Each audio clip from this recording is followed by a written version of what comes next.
Bonjour à toutes et à tous et merci de suivre RTI 1. L'Organisation des Nations Unies, l'ONU, appelle à la libération immédiate des 46 militaires ivoiriens détenus au Mali depuis juillet dernier. Ce communiqué a été publié hier par le secrétariat des Nations Unies. Ce document ajoute aussi que l'ONU soutient fortement tous les efforts pour faciliter cette libération des soldats ivoiriens, ainsi que la restauration de la confiance et la promotion du bon voisinage entre la Côte d'Ivoire et le Mali. Autre actualité, c'est aujourd'hui la journée mondiale du tourisme. Thème retenu pour 2022, repenser le tourisme. En Côte d'Ivoire, plusieurs activités pour célébrer cet événement. Pour en parler, Patricia Etia. La communauté mondiale est unie pour célébrer la Journée mondiale du tourisme édition 2022 autour du thème « Repenser le tourisme » afin d'imaginer autrement la croissance en taille et en importance du secteur. Un secteur, selon le ministre du Tourisme, qui s'érige en dépit de tous les aléas comme le troisième secteur importateur au monde et le 10e vivier d'employabilité. Le gouvernement ivoirien s'est doté depuis 2018 de la stratégie nationale de développement touristique dénommée Sublime Côte d'Ivoire, qui ambitionne d'établir la destination ivoirienne dans le top 5 africain des pays à vocation touristique à l'horizon 2025. Les célébrations officielles de la Journée mondiale du tourisme se tiendront à Bali en Indonésie. Toujours selon Siandou Fofana, il incombe de rappeler que c'est sur les berges de la lagune Ébrié que se sont dessinés les sillons de la reprise du tourisme post-Covid. Prioriser un tourisme responsable et respectueux de l'environnement, telle est la clé de voûte du tourisme de demain, dont les esquisses se profilent aujourd'hui.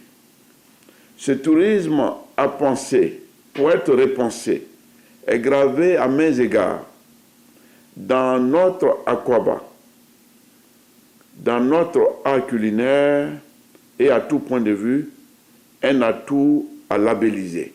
Pour cette célébration de l'édition 2022 de la Journée mondiale du tourisme, plusieurs activités sont prévues par le ministère du Tourisme, notamment la formation des guides du tourisme, activité qui a eu lieu concomitamment au lycée hôtelier et dans le parc national du Banco.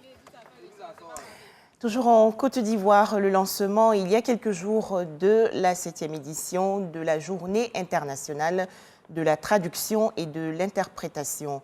Cet événement veut amener le grand public à connaître les métiers de traducteur et d'interprète et aussi leur rôle dans la société. Nous allons revenir sur cette information dans le journal de 13h.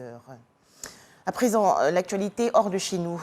Au moins une dizaine de morts dans une attaque djihadiste hier dans la région nord du Burkina Faso. Un convoi de ravitaillement des populations a été la cible des tirs près de la localité de Gaskindé.